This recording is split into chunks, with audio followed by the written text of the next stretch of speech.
Hello everyone, welcome to textbook super coaching. तर विद्यार्थी मित्रांनो, सध्या जो विषय खूप गाजतोय किंवा जो चर्चेत आहे तो म्हणजे रुपया आपला डॉलरच्या तुलनेत सतत घसरतोय. तर रुपया घसरणे म्हणजे काय? रुपया वधारणे म्हणजे काय? रुपयाचं अवमूल्यन म्हणजे काय असतं? हे सगळ्या ज्या तिन्हीच्या तिन्ही कॉन्सेप्ट आहेत, त्या कॉन्सेप्ट आपण समजावून घेणार आहोत. नंतर त्याचे परिणाम काय होतात? आयात रुपयाच्या अवमूल्यनामुळे निर्यात कशी वाढते किंवा आयात कशी कमी होते? नंतर गुंतवणुकीवरती काय परिणाम होतो, रेमिटन्सेस वरती काय परिणाम होतो, त्याच्या सगळ्या आजूबाजूच्या सगळ्या गोष्टी तुम्हाला मी समजावून सांगणार आहे आणि ह्या 3 कॉन्सेप्ट एकदम साध्या आणि सोप्या भाषेत तुम्हाला समजावून सांगणार आहे. तर शेवटीपर्यंत हे लेक्चर व्यवस्थित करा. तर कारण नुकतंच आता इराण म्हणजे आता सध्या जे जागतिक परिस्थिती जी इराण आणि अमेरिका जे युद्ध सुरू आहे, त्याच्यामुळे क्रूड ऑइलच्या किमती या गगनाला भिडलेल्या आहेत. सो त्याच्यामुळे आपला जो रुपया आहे, तो रुपया डॉलरच्या तुलनेत सतत घसरतोय. म्हणूनच आपल्याला कॉन्सेप्ट समजावून घ्यायचे आहेत. कारण याच्यावरती आता येणाऱ्या कंबाईन ग्रुप बी पूर्व परीक्षा आणि ग्रुप सी पूर्व आणि मुख्य परीक्षेमध्ये क्वेश्चन येण्याचे चान्सेस हे जास्त आहेत. तर आपण मग सुरुवात करूया. आपण आता एक उदाहरण घ्या.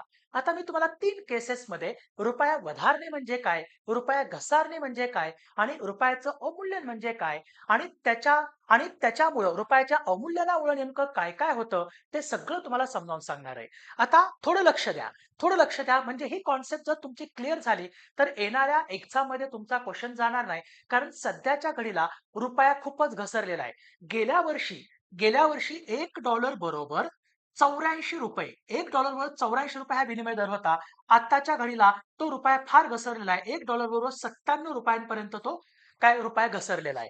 राइट. मग ही घसरण्याची कारणं नेमकी काय आहेत, हे देखील आपण काय करणार आहोत समजावून घेणार आहोत. तर पहिली केस समजावून घ्या. स्टेज 1 करन्सी एक्सचेंज रेट विनिमय दर काय असतो ते समजावून घ्या आणि रुपया कसा घसरतो किंवा कसा वधारतो हे देखील समजावून घ्या आणि रुपयाचं अवमूल्यन म्हणजे काय असतं ते देखील तुम्हाला समजावून सांगतो. आता बघा, आता समजा सध्याच्या घडीला $1 बरोबर ₹40 असा रुपयाचा एक्सचेंज रेट आहे किंवा विनिमय दर आहे असं समजा तुम्ही. म्हणजे एखादा परकीय व्यक्ती भारतामध्ये तो जर गुंतवणूक करत असेल किंवा भारतातील मँगो खरेदी करत असेल किंवा भारतामध्ये शेअर मार्केट थ्रू गुंतवणूक करत असेल किंवा एखाद्या कंपनीच्या इक्विटीमध्ये गुंतवणूक करत असेल म्हणजे एफडीआय करत असेल, तर त्याला सध्या जर तो भारतात आला तर त्याला एका डॉलरला ₹40 मिळतायत. आणि भारतातील काही व्यापारी लोक समजा बाहेरून क्रूड ऑइल खरेदी करतायत किंवा गोल्ड खरेदी करतायत आणि ते आयात करतायत किंवा भारतातील काही विद्यार्थी हे फॉरेन युनिव्हर्सिटीमध्ये शिकायला जात आहेत. राइट. तर त्यांना जर बाहेर एखाद्या गोष्टीची आयात करायची असेल किंवा बाहेर फॉरेन युनिव्हर्सिटीमध्ये शिकायला जायचं असेल, तर त्यांना आपला रुपया डॉलरमध्ये कन्व्हर्ट करून घ्यावा लागेल. राइट. मग आपल्याला ज्यावेळेस भारतीय व्यक्ती डॉलरमध्ये रुपया कन्व्हर्ट करून घेतो, त्यावेळेस त्याला सुद्धा ₹40 ला $1 मिळतोय, असं समजा सध्याच्या घडीला. परंतु समजा अचानक काय झालं, मागणी वाढली. समजा काय झालं, भारतीयांकडून अचानक डॉलरची मागणी वाढली. कशासाठी? तर जास्तीत जास्त क्रूड ऑइल खरेदी करण्यासाठी किंवा जास्तीत जास्त गोल्ड खरेदी करण्यासाठी. समजा आपल्या देशांतर्गत मार्केटमध्ये क्रूड ऑइलची मागणी वाढली किंवा सोन्याची मागणी वाढली. कारण सोन्याची मागणी आपल्याकडे तर भरपूर आहे. राइट. काही झालं, अक्षय तृतीया आली, सोनं खरेदी करायला चला. राइट. पोरीचं लग्न आहे, सोनं खरेदी करायला चला. पोराचं लग्न आहे, सोनं खरेदी करायला चला. राइट. पोराचं बारसं आहे, पोराचं नाव ठेवायचंय, सोनं खरेदी करायला चला. पोरीचं नाव ठेवायचंय, सोनं घ्या. राइट. कुणाचं लग्न आहे, 1 ग्रॅम सोनं त्यांना काय करा, ते काय म्हणतात आहेर करा. म्हणजे काही असलं की आपल्याकडे सोनं खरेदी करायला फक्त आपल्याला काय काय पाहिजे त्यासाठी एक कारण पाहिजे असतं. मग आणि गुंतवणूक देखील आपले भारतीय जास्त सोन्यामध्येच करतात किंवा लग्नामध्ये आपल्याला स्वतःला मिरवायचंय, सोनं घालून मिरवा. 5 बोटात 5 अंगठ्या, या 5 बोटात 5 अंगठ्या, गळ्यात 10 तोळ्याची काय म्हणतात ती चेन वगैरे. तर म्हणजे सगळं सोन्यामध्ये जास्तीत जास्त भारतीय लोक काय करतात, गुंतवतात. मग सोन्याची मागणी वाढली.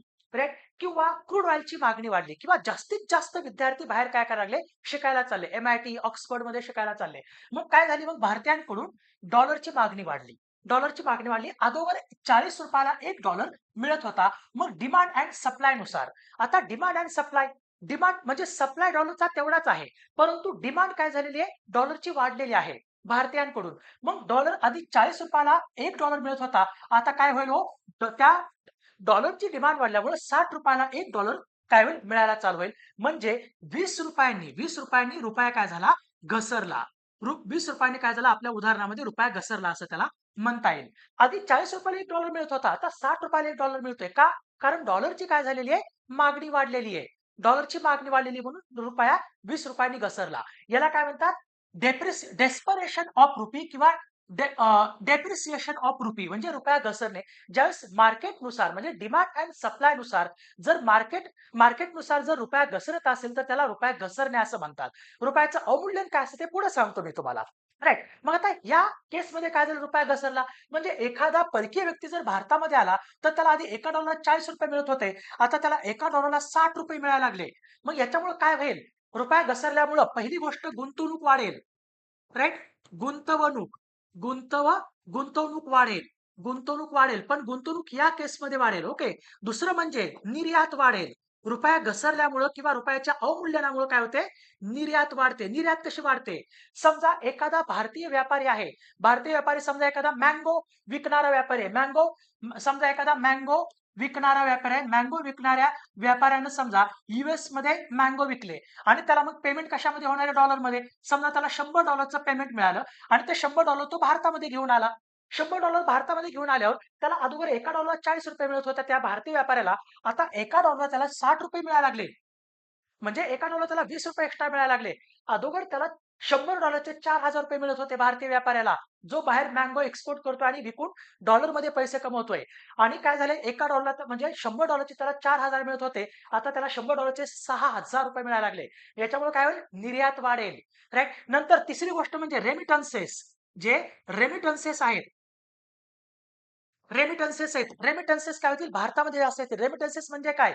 जे भारतीय व्यक्ती बाहेर जाऊन जॉब करतायत त्याला आपण NRI म्हणतो. म्हणजे त्यांना आपण इंडियन डायस्पोरा म्हणतो. इंडियन डायस्पोरा म्हणजे काय? जे भारतीय लोक भारतीय आहेत परंतु बाहेर जाऊन काम करतायत. कोणी Googleमध्ये काम करतंय, कोणी साऊथ कोरिया Samsungमध्ये काम करतंय, कोणी Appleमध्ये काम करतंय, कोणी सौदी अरेबियामध्ये काम करतंय. त्यांनी कमवलेला डॉलरमध्ये जो कमवलेला पैसा आहे तो डॉलरमध्ये ज्यावेळेस ते भारतामध्ये पाठवतील त्यांना आधी $1 40 रुपये मिळत होते. आता त्यांच्या घरच्यांना आई-बापाला त्यांना $1 60 रुपये मिळतील. त्याच्यामुळे रेमिटन्सेसचा ओघ भारतामध्ये वाढेल. गुंतवणूक वाढेल आणि निर्यात देखील वाढेल. म्हणजे रुपयाच्या घसरण्यामुळं किंवा रुपयाच्या अवमूल्यनामुळं काय होतं? रुपयाच्या काय झालं? हां, रुपयाच्या घसरण्यामुळं किंवा रुपयाच्या अवमूल्यनामुळं काय होतं? निर्यात वाढते. ही कॉन्सेप्ट समजावून घ्या. राइट. म्हणजे निर्यात वाढेल आणि इम्पोर्ट जे आहे आयात महाग होईल. आयात का महाग होईल? कारण कारण काय झालेलं आहे? डॉलर रुपयाच्या तुलनेत वधारलेला आहे. आधी एका ₹40 ला $1 मिळत होता. आता ₹60 ला $1 मिळायला लागलाय. मग त्याच्यामुळे काय होईल? क्रूड ऑइल, गोल्ड देशांतर्गत बाजारपेठेत महाग होतील आणि आता सध्या काय झाले? आता सध्याचं कारण वेगळं आहे. अमेरिका, इस्रायल आणि इराण याच्यामध्ये युद्ध आहे. युद्ध चालू झालंय. त्याच्यामुळे काय झालेलं आहे? क्रूड ऑइलची जी आयात आहे ती क्रूड ऑइलची आयात आपल्याला महाग पडायला लागली आहे. क्रूड ऑइलच्या किमती भरमसाठ वाढलेल्या आहेत. क्रूड ऑइलच्या किमती वाढल्यामुळे आपल्याला क्रूड ऑइल खरेदी करण्यासाठी अगोदर एक बॅरल आपल्याला $90 मिळत होता. आता तोच एक बॅरल आपल्याला 94-95 किंवा $100 मिळायला लागलेला आहे. सो त्याच्यामुळे आपल्याला डॉलर कमी पडायला लागलाय. म्हणून गव्हर्नमेंट काय करतंय? डॉलर खरेदी करतंय. डॉलर खरेदी करायला लागल्यामुळे रुपया काय होत चाललेला आहे? घसरत चाललेला आहे. आत्ताच्या घडीला. आलं का लक्षात आता रुपया का घसरतोय? हे तुम्हाला कळालं. तर या रुपया घसरल्यामुळे गुंतवणूक वाढते, निर्यात वाढते, रेमिटन्सेसचा ओघ भारतामध्ये जास्त होतो. मग याच्या विरुद्ध काय असतं? रुपया वधारणे. मग समजा अचानकपणे आता रुपया घसरला तर जास्तीत जास्त बाहेरचे लोक काय करतील? भारतामध्ये फिरायला येतील. कारण त्यांना आधी एका डॉलरला $40 मिळत होता. आता एका डॉलरला $60 मिळायला लागले. एका डॉलर त्यांना $60 मिळायला लागले. मग समजा समजा फॉरेनर्स कडून भारतामध्ये जास्त गुंतवणूक वाढली किंवा फॉरेनर्स कडून किंवा आपली निर्यात जास्त वाढली. मग अगोदर एका डॉलरला आता ₹60 मिळत होते. पुन्हा फॉरेनर्स कडून काय झालं? गुंतवणूक जास्त वाढली. मग एका डॉलरला पुन्हा ₹40 मिळायला चालू होतील. म्हणजे रुपयाचे अप्रिसिएशन झालं. म्हणजे रुपया परत ₹20 काय झाला? वधारला असं म्हणतो आपण त्याला. रुपया घसरणे आणि रुपया वधारणे. आता रुपया वधारल्यामुळे काय होतं? रुपया वधारल्यामुळे आपली आयात वाढते आणि निर्यात कमी होते. कारण एखाद्या व्यापाऱ्याने एखादा मँगो निर्यात केला बाहेर, त्याला $100 मिळाले. तर आधी त्याला एका $100ला ₹6,000 मिळत होते. त्याला परत $100ला ₹4,000 मिळायला लागतील. मग निर्यात कमी होईल आणि आयात वाढेल. परंतु लक्षात घ्या, ज्या अशा कंडिशनमध्ये जर रुपया घसरला तर जीवनावश्यक वस्तू ज्या असतात जसं क्रूड ऑइल तरी जीवनावश्यक वस्तू झाली आपल्यासाठी. ती महाग होते. का आता पेट्रोलच्या किमती का महाग झालेत? कारण डॉलर वधारलेला आहे, रुपया घसरलेला आहे आणि त्याच्यामुळे आपल्याला जास्तीत जास्त क्रूड ऑइल आयात करण्यासाठी जास्तीत जास्त डॉलर लागतोय. सो त्याच्यामुळे रुपया घसरल्यामुळे देशांतर्गत क्रूड ऑइलच्या किमती म्हणजे पेट्रोल डिझेलच्या किमती सुद्धा वाढलेल्या आहेत. आणि रुपयाचं अवमूल्यन म्हणजे काय असतं? रुपयाचं अवमूल्यन म्हणजे ज्यावेळी गव्हर्नमेंट किंवा RBI स्वतःहून रुपयाची किंमत कमी करतं त्याला रुपयाचं अवमूल्यन केलं असं म्हणतो. बघा, रुपया घसरणे हा डिमांड आणि सप्लाय मार्केटनुसार म्हणजे काय होतं ठरतं ते. रुपया घसरणार की वधारणार. राइट. परंतु रुपयाचं अवमूल्यन म्हणजे काय? जसं 1991 मध्ये आपल्याकडे व्यवहार तोलाचं संकट आलं होतं. व्यवहार व्यवहार तोलाचे संकट आलं होतं. त्या व्यवहार तोलाच्या संकटामध्ये आपल्याकडे परकीय गंगाजळी फारच कमी होती. बरोबर का? परकीय गंगाजळी फार कमी होती. त्याच्यामुळे आपल्याला 1 आठवडा क्रूड ऑइल आयात करू एवढाच आपल्याकडे पैसा शिल्लक होता. म्हणून आपण काय केलं? रुपयाचं अवमूल्यन केलं. का? कारण निर्यात वाढावी आणि भारतामध्ये गुंतवणूक व्हावी. मग रुपयाचं अवमूल्यन म्हणजे काय? ज्यावेळी गव्हर्नमेंट किंवा आरबीआय स्वतःहून रुपयाची किंमत डॉलरच्या तुलनेत कमी करतं, स्वतःहून रुपया पाडतं, त्याला म्हणतात रुपयाचं अवमूल्यन. मग 1991 मध्ये आतापर्यंत 3 वेळा रुपयाचं अवमूल्यन करण्यात आलं. 1991 मध्ये 1 जुलै 1991 ला 9.5%, 3 जुलै 1991 ला 10.78% आणि 15 जुलै 1991 ला 2% असे एकूण 21.7% काय करण्यात आलं? रुपयाचं अवमूल्यन करण्यात आलं. म्हणजे उदाहरणार्थ घ्या, समजा समजा समजा समजा म्हणतोय बरं का, समजा $1 बरोबर त्यावेळेस ₹100 होते. मग आता 21.5% त्याचं रुपयाचं अवमूल्यन केलं म्हणजे $1 बरोबर 121.7 रुपये झाले त्याची किंमत. म्हणजे म्हणजे आपली निर्यात वाढेल आणि गुंतवणूक देखील वाढेल आणि आपल्याकडे डॉलरचा ओघ वाढेल. त्याच्यासाठीच आपण अवमूल्यन केलं होतं. आणखी 2 वेळा आपण अवमूल्यन केलं होतं. कधी-कधी लक्षात ठेवा, ह्याच्यावरती पूर्वपरीक्षेवरती क्वेश्चन येऊ शकतो. कधी-कधी अवमूल्यन केलं. 1949 स्वातंत्र्यानंतर एकूण 3 वेळा आपण अवमूल्यन केलं. 1949 ला 30.5% रुपयाचं अवमूल्यन केलं. कारण जे सगळे राष्ट्रकुल देश होते, त्या राष्ट्रकुल देशांनी त्यांच्या चलनाचं अवमूल्यन केलं होतं. त्याच्यामुळे आपण देखील अवमूल्यन केलं. राष्ट्रकुल देश म्हणजे कुठले? ज्या देशांवरती इंग्लंडचं राज्य होतं, राइट. नंतर त्यांनी त्यांनी स्वातंत्र्य दिलं, त्याच्यामुळे ते राष्ट्रकुल सदस्य बनले. आपण सुद्धा राष्ट्रकुल सदस्य आहोत, राइट. तर 1949 ला 30.5% आणि 1966 साली 36.5% रुपयाचं अवमूल्यन आपण केलं होतं. तर हे लक्षात ठेवण्याचा प्रयत्न करा. हे खूप महत्वाचं आहे. रुपयाचं अवमूल्यन म्हणजे काय? रुपया वधारणे म्हणजे काय? रुपया घसरणे म्हणजे काय? आता त्याची कारणं कोणती आहेत? आणखी एकदा परत डिस्कस करू बघा. आता याची कारणं कोणती आहेत? का रुपया का घसरतो? त्याची कारणं कोणती आहेत? ज्यावेळेस भारताची आयात वाढते, आयात वाढल्यामुळं डॉलरची मागणी वाढते. कारण आयात करण्यासाठी आपण डॉलरमध्ये पेमेंट करतो. आजकाल आपण रेनबिन्बीमध्ये किंवा चायनीज रेनबिन्बीमध्ये आपण त्याचं पेमेंट करतो. परंतु परंतु जास्त पेमेंट आपण डॉलरमध्ये करतो. गोल्डची आयात करताना किंवा क्रूड ऑइलची आयात करताना. मग आयात करताना आपण डॉलर सध्या काय आहे? हा हार्ड चलन आहे. त्याच्यामुळे आयात वाढली तर काय होते? डॉलरची मागणी वाढते. डॉलरची मागणी वाढली की रुपया घसरतो. नंतर भारतातील महागाई वाढणे, सध्याच्या घडीला तेच झालंय. भारतातील व्याजदर कमी होणे, भारतातून गुंतवणूक निघून जाणे. गुंतवणूक निघून जाणे म्हणजे काय? जे परकीय गुंतवणूकदार आहेत, ज्यांनी भारतामध्ये गुंतवणूक केली, त्यांनी जर भारतातील गुंतवणूक काढली, तर ते रुपयाचं डॉलरमध्ये कन्व्हर्ट करतात आणि डॉलर घेऊन जातात. त्याच्यामुळं काय होतं? रुपया पुन्हा घसरतो. डॉलरची मागणी वाढते ना त्यावेळेस. त्याच्यामुळे ही कारणं आहेत, रुपया घसरण्याची कारणं आहेत. रुपया घसरल्यामुळे काय होतं? रुपया घसरणे किंवा रुपयाच्या अवमूल्यनामुळे काय होतं? निर्यात वाढते.